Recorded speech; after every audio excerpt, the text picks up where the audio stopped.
Bonjour à tous, j'espère que vous allez excellemment bien. Aujourd'hui, on se retrouve pour parler cyclisme, pour faire le débrief de la dernière étape de ce Paris-Nice 2023. Et oui, c'est déjà fini. Une semaine, ça passe vite sur ce Paris-Nice 2023. Huitième étape de la course au soleil. Et il faisait beau en plus aujourd'hui du côté de Paris-Nice. Il faisait beau, chaud, peu de vent. Et en plus, ça roulait vite. Parce que voilà, c'est vrai qu'aujourd'hui il y a un petit Slovène qui voulait faire mal à ses adversaires, qui avait un petit côté vicieux aujourd'hui. N'hésitez pas à vous abonner à la chaîne, à réagir dans les commentaires, à mettre un pouce bleu, à partager la vidéo sur les réseaux sociaux, notamment auprès de vos proches si vous pensez que ça peut les intéresser. Dans les commentaires, n'hésitez pas à me dire qui vous a plu, qui vous a déçu. N'hésitez pas également à me faire votre bilan de la semaine.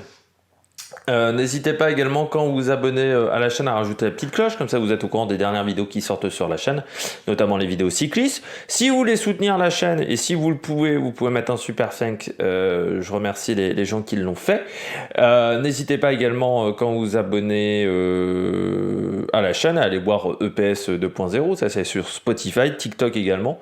Puis n'hésitez pas à aller voir les playlists. Si vous avez raté une étape de Paris-Nice 2022, vous avez les playlists associées. Il y a aussi maintenant, YouTube appelle ça les podcasts.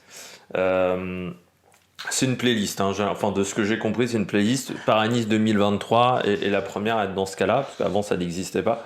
Donc être dans une sorte de podcast. Il semblerait que ça soit également disponible sur YouTube musique. Donc vous pouvez l'avoir qu'en audio. De ce que j'ai compris, c'était un petit peu flou la manière dont ça a été annoncé. Bon, on a eu une étape où ça n'a pas vraiment débranché de la journée, avec un Pogacar qui voulait faire mal aujourd'hui.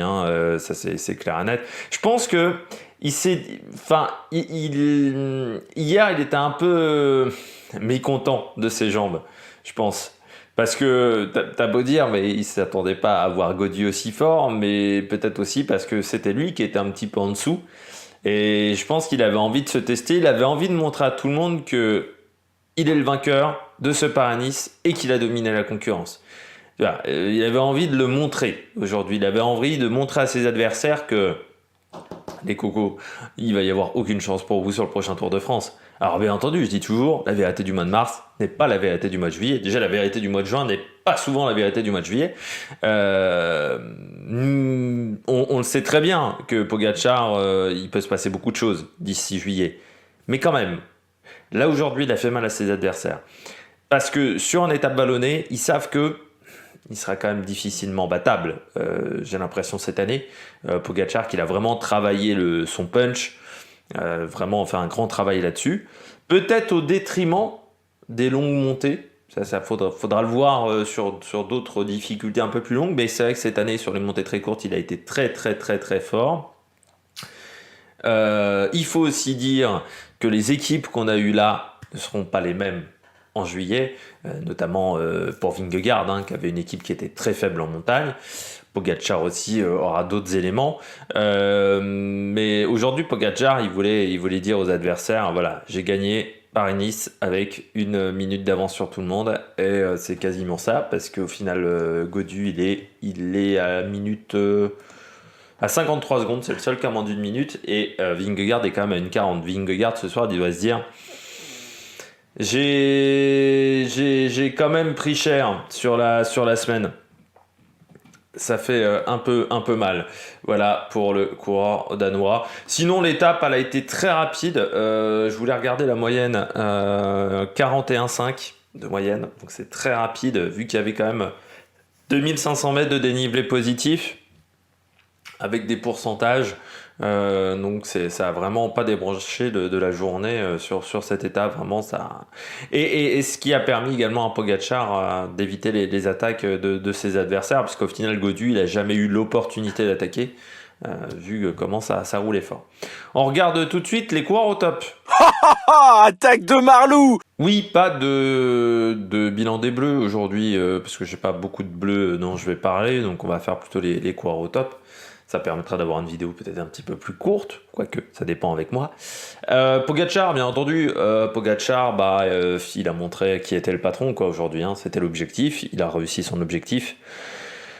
Jusqu'à maintenant, c'est vrai que s'il avait gagné, par exemple, s'ils avaient fini dans un groupe à 6-7 avec David Gaudu ce soir, on aurait dit ah, il a gagné Paris-Nice, c'est bien, mais il n'a pas l'air d'être si incroyable que ça. Alors que ce soir, on dit il a gagné Paris-Nice, et puis il a été solide. Il a été solide aujourd'hui parce que déjà, faut avoir. Il y a déjà un truc qui est quand même exceptionnel, c'est qu'il faut avoir le culot d'attaquer dans le col d'Aise, alors que tu sais qu'il y a encore 15 bandes de descente. Déjà, il faut avoir un petit peu le culot de le faire.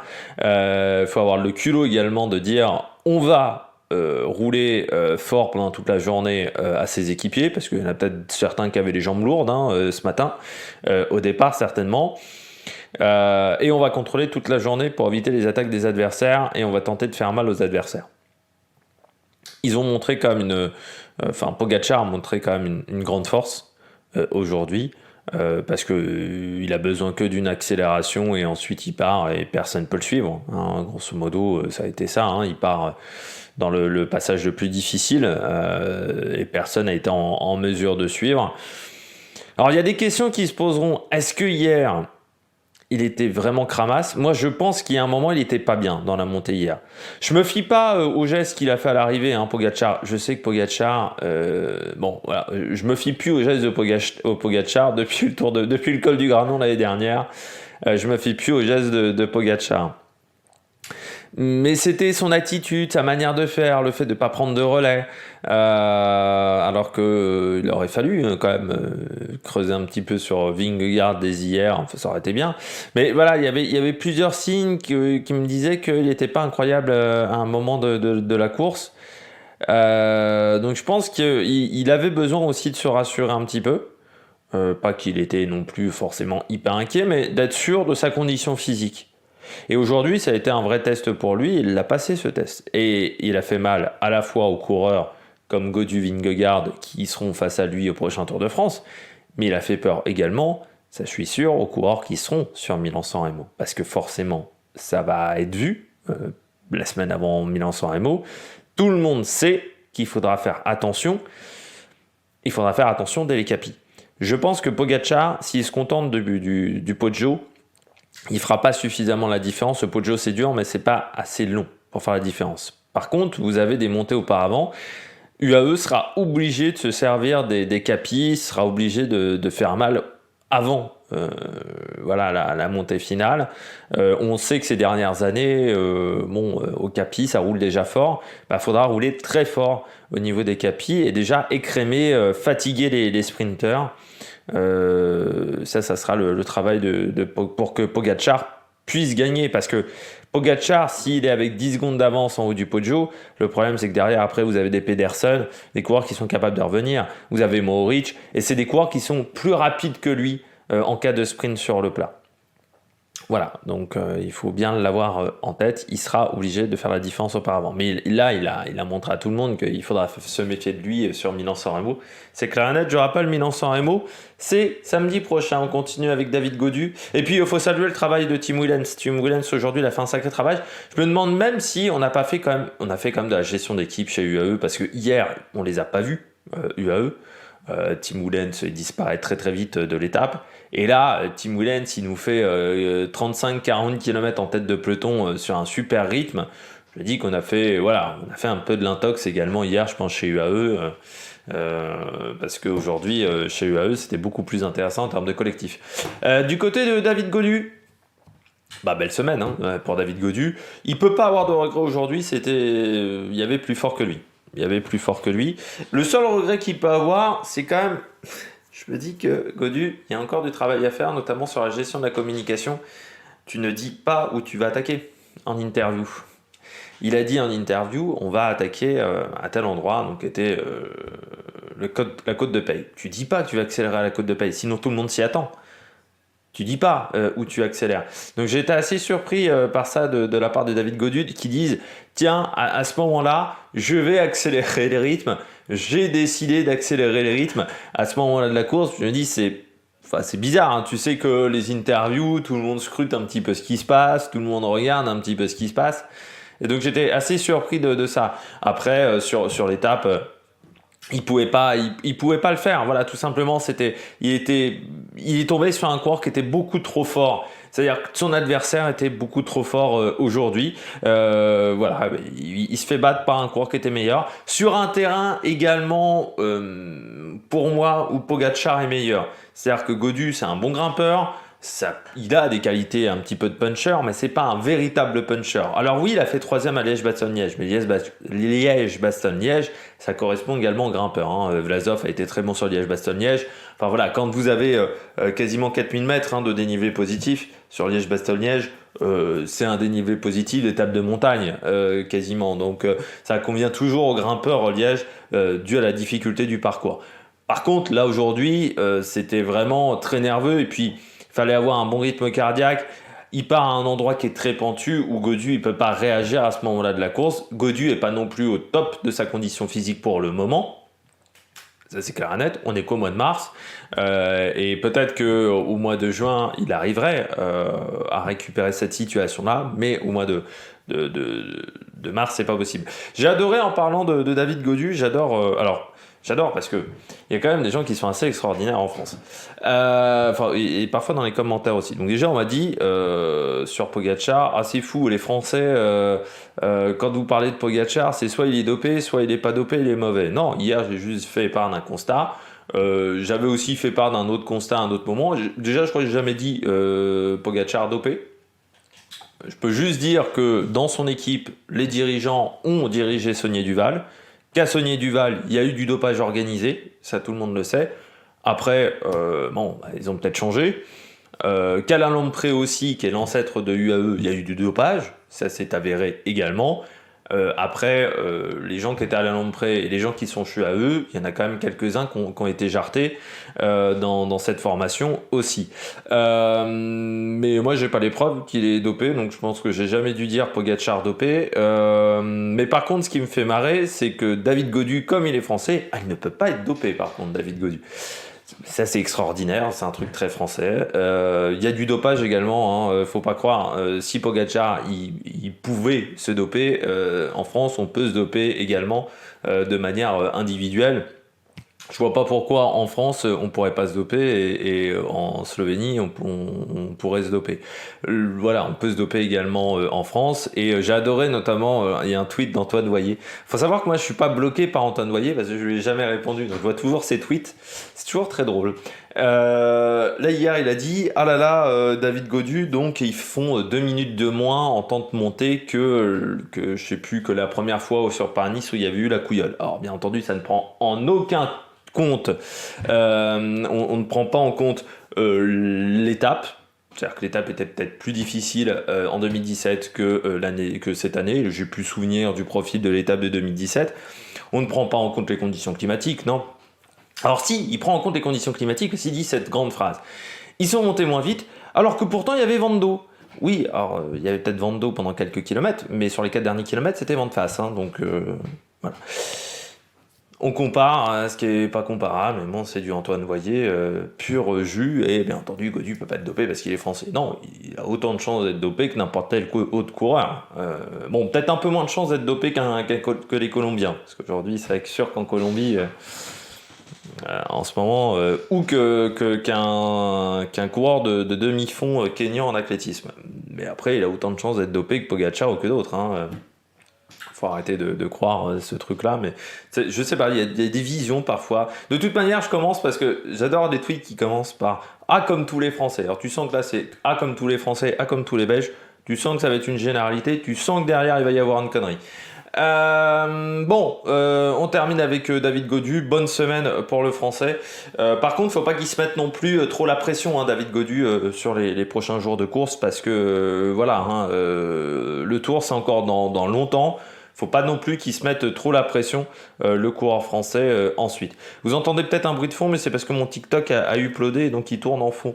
Le TikTok de l'étape du jour. On poursuit avec... et puis, belle semaine également de la Groupama. L'équipe a été très solide du côté de la Groupama FDJ. Ça a été intéressant. Stéphane Kung, Arnaud Desmar. Il y a eu un beau collectif. Rudy Mollard également. Kevin Geniette, parce que là aujourd'hui le dernier qui était avec Godus c'était Kevin Geniette. Voilà, ça a été une belle semaine je trouve aussi au niveau collectif pour la Groupama. On continue avec Jorgensen, très belle semaine également de l'américain. Surtout que Movistar fait quand même pas un super chrono par équipe. Du souvenir que j'ai, ils perdent quand même un petit peu plus de temps que les autres sur le chrono par équipe. Là aujourd'hui il fait une belle dernière étape, mais il fait une belle semaine, Jorgensen. L'américain, il est monté en puissance au fur et à mesure de la semaine. C'est la deuxième fois qu'il fait 8e de Paris-Nice. Mais par rapport à la première fois, je trouve que là, c'est beaucoup plus intéressant. Parce qu'il a été bon également sur le Tour de Man. Parce qu'on sent que c'est un coureur qui est beaucoup plus solide. Et autour d'Henrik Mas, c'est un coureur qui pourra avoir un intérêt.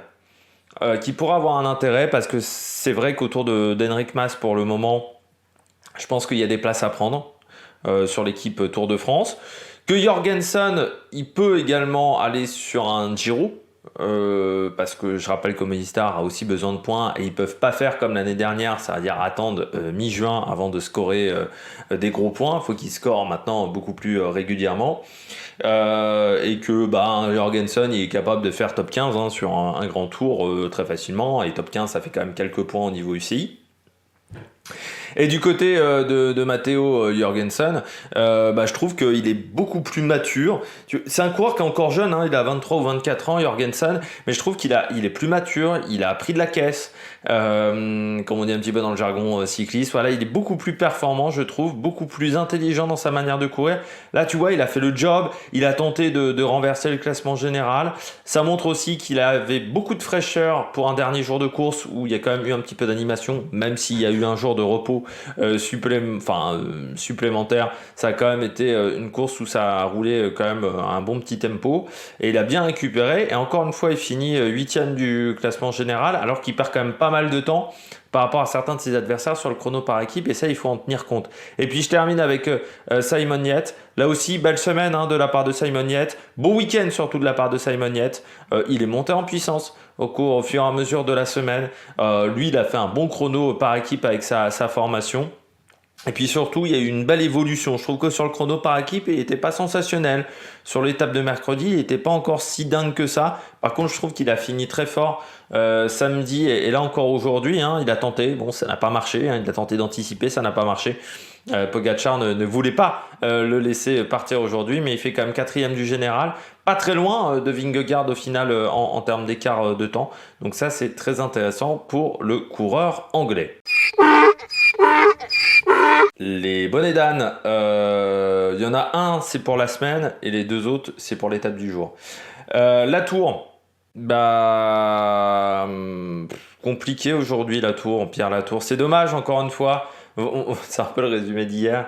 J'avais dit mes flops, c'est dommage. C'est un peu ça, Pierre Latour, parce qu'aujourd'hui il était 10e du général, donc on se dit il prend la 10e, 9e place du général.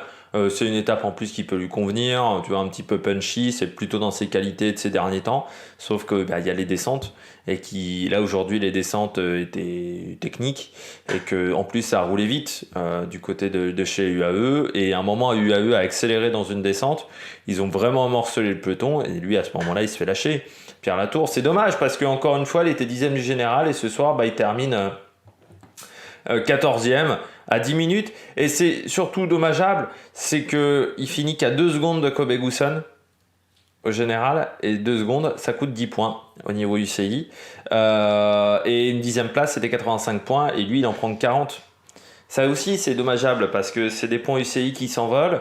Total n'a pas pris beaucoup de points sur ce début d'année, ils font un début d'année plutôt discret Total par rapport à l'année dernière notamment. Et ça aurait fait du bien de finir dans le top 10, et on finit sur une note un peu négative sur cette dernière étape. Il perd quand même 6 minutes sur cette étape.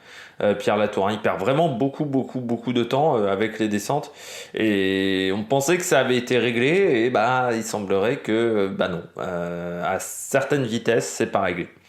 Et on l'avait vu samedi déjà prendre beaucoup d'écart avec les concurrents de devant. Alors moi j'avais dit c'est peut-être à cause du vent, tu vois, il avait peur avec le vent, et là aujourd'hui il n'y avait pas de vent, et pourtant il perd 6 minutes, donc c'est un petit peu dommageable pour Pierre Latour. C'est surtout que c'est frustrant parce que là il pouvait faire un bon top 10.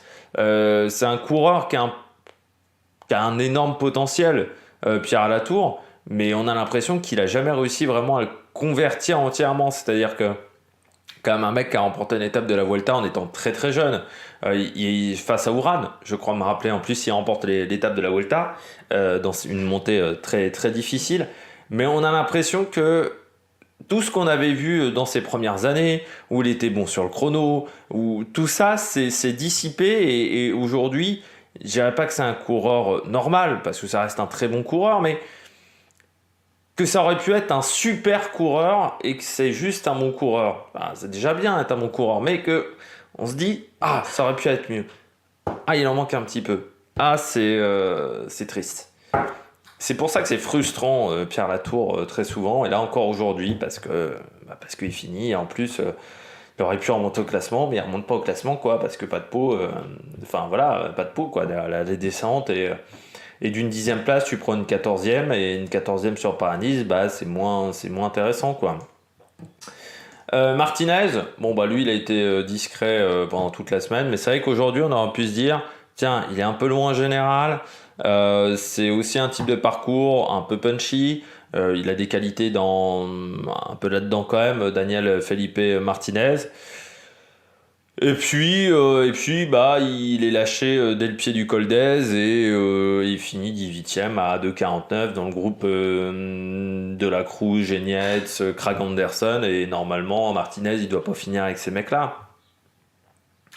Il doit pas finir avec ces coureurs-là. Il doit être beaucoup mieux classé.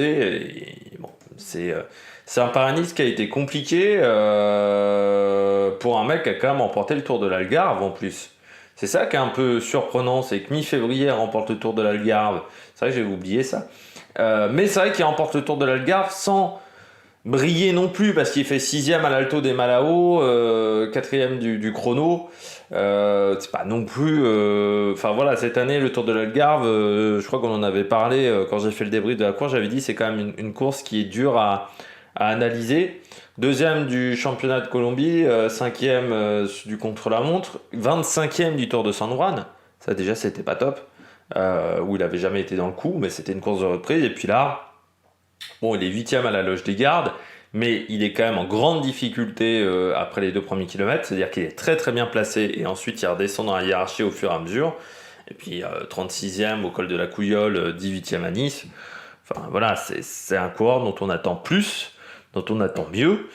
Il est en plus dans une dernière année de contrat chez Ineos. À un moment, chez Ineos, ils vont se poser des questions. C'est dommage parce qu'il fait une super première année avec Ineos. L'année dernière, il fait un super début de saison. Notamment Tour du Pays Basque, Coppa Savatini aussi, qu'il remporte, mais c'était le Tour du Pays Basque où il avait été très bon, et puis 3e de Paris-Nice aussi. Vainqueur également du championnat du chrono colombien. Et puis là, bah, début de saison qui est moins bien, pour le coureur colombien. On sent qu'il est en retard au niveau de sa forme. Alors, peut-être aussi, c'est qu'il a considéré qu'il était en forme trop tôt l'année dernière, parce que c'est vrai que sur le Tour de France, bon, à partir de juin, sa saison elle est finie à Daniel Felipe Martinez, c'est-à-dire qu'il a une fin de saison qui est quand même, il a une fin de saison, il a un été qui est compliqué quand même, juin, tout ça, il y a la Coppa Savatini, Giro della Toscana, où c'est un peu mieux, mais c'est vrai que en termes de résultats, on pourrait s'attendre à mieux, mais peut-être encore une fois qu'on a décalé le pic de forme, qu'on a tenté de modifier un petit peu la manière de courir cette saison, parce qu'on se dit, bah, l'année dernière, il arrive en forme trop tôt, ce qui fait qu'il est passé à côté de son Tour de France, et que là, cette année, on veut qu'il soit dans le coup pour le Tour de France, mais on va aussi se poser des questions chez Ineos en termes de hiérarchie. Vous avez Goggenhardt, il semblerait que Goggenhardt a fait une belle étape des murs sur Tirreno, je ne l'ai pas encore vu sur Tirreno cette étape des murs, bah, ça va commencer à faire réfléchir également du côté d'Ineos sur quelle hiérarchie mettre dans l'équipe. Puis je termine rapidement avec Vingegaard, là c'est plus sur la semaine de Vingegaard, c'est vrai que l'écart quand même fait mal. Une 39, c'est surtout en fait mentalement où j'ai peur pour Vingegaard. La semaine n'a pas été dingue. Faut pas qu'il oublie certaines choses, Vingegaard, quand même sur cette semaine. Bon, déjà que Pogačar était très fort. Là sur cette dernière étape, il était très fort, Pogačar. Il faut pas qu'il oublie également Vingegaard qu'il n'avait pas une très bonne équipe avec lui en montagne. Et ça a été un vrai problème. Mais c'est vrai que du côté de Vingegaard, il y aura quand même des choses à corriger. Notamment, je pense, sur le chrono par équipe, ça a quand même été compliqué. Donc collectivement, son équipe était vraiment pas bonne. Alors que du côté de Jumbo, on a vu qu'Elderman a fait un beau boulot. Donc il va falloir réfléchir quand même à quel coureur on met à quel poste. Alors certes, là, il y avait ni Van Aert, et vraiment l'équipe était pas incroyable autour de Vingegaard, mais quand même, il n'a pas été, je pense, très bon dans les étapes de montagne non plus. Il va réfléchir également, peut-être qu'il va avoir des doutes. Je pense que c'est une erreur, la manière dont a géré le directeur sportif de son équipe qui a dit il n'aurait pas dû attaquer, il s'est enflammé, c'est une erreur, presque une énorme erreur qu'il a effectuée Vingegaard. Non, pour moi, il doit attaquer, il doit tenter des choses. Faut pas qu'il court à la Kelderman. Je trouve que courir à la Kelderman, alors déjà ça manque de panache, mais c'est pas comme ça que tu gagnes des épreuves. Kelderman, il a pas beaucoup de victoires au final à son palmarès. Pour moi, Vingegaard, faut qu'il soit offensif, mais faut qu'il se connaisse bien. C'est un jeune coureur, encore une fois, Vingegaard. C'est un coureur qui ne se connaît peut-être pas encore totalement, qui n'a pas eu forcément énormément de jours sans pour le moment dans sa carrière. Faut qu'il apprenne à savoir comment son corps réagit lors d'un jour sans. Là, à la loge des gardes, il s'est peut-être enflammé et ça a été compliqué après derrière. Il faut quand même pas négliger également qu'il a fait froid. On sait que Vingegaard, il est quand même pas mauvais en temps de canicule. C'est peut-être pas le meilleur quand il fait un temps un peu plus... Alors, il a fait froid sur certains jours, hein, notamment la loge des gardes. C'est sûr que sur Nice, il a fait un peu plus chaud. On voit qu'il est un peu plus dans le coup quand même. Aujourd'hui, il est dans la route Godu, sur un parcours qui, encore une fois, ne lui convenait pas hein, non plus. Hein. Il était un peu dans la même situation que Godu aujourd'hui, je pense, Vingegaard. C'était vraiment un parcours qui convenait pour Pogacar. Mais Vingegaard, j'ai peur qu'il fasse des erreurs ensuite en voulant trop bien faire, peut-être en se surentraînant, en pensant qu'il est en retard. Peut-être aussi en courant un peu trop sur la défensive. Bien, j'espère qu'il ne fera pas ces erreurs-là parce que c'est vrai que ce Paris-Nice va lui faire mal à la tête. Surtout l'écart ce soir, une 39 par rapport à Pogacar, c'est vrai que ça fait mal. Quasiment 50 secondes avec David Godu, c'est vrai que ça fait mal à la tête, mais il ne faut pas qu'il s'affole. Voilà, j'espère qu'il ne va pas s'affoler, et j'espère que son équipe non plus ne va pas s'affoler non plus autour de Vingegaard. Donc c'est un flop, mais pour moi, voilà, faut prendre en compte tous ces éléments-là sur la semaine qui n'ont pas été faciles. Les jambes n'avaient pas l'air d'être bonnes. Ça peut arriver aussi sur un Paris-Nice. C'est pas catastrophique encore. S'il n'est pas en forme, s'il avait eu la course qu'il a fait là, lors du Dauphiné, je me serais un peu plus inquiété. Là, on est au mois de mars, le Tour de France, c'est dans 4 mois. Certes, il a pris un coup au moral, et on va voir comment il va réagir. Mais physiquement, il a encore le temps d'être prêt pour le Tour de France. C'est encore dans longtemps.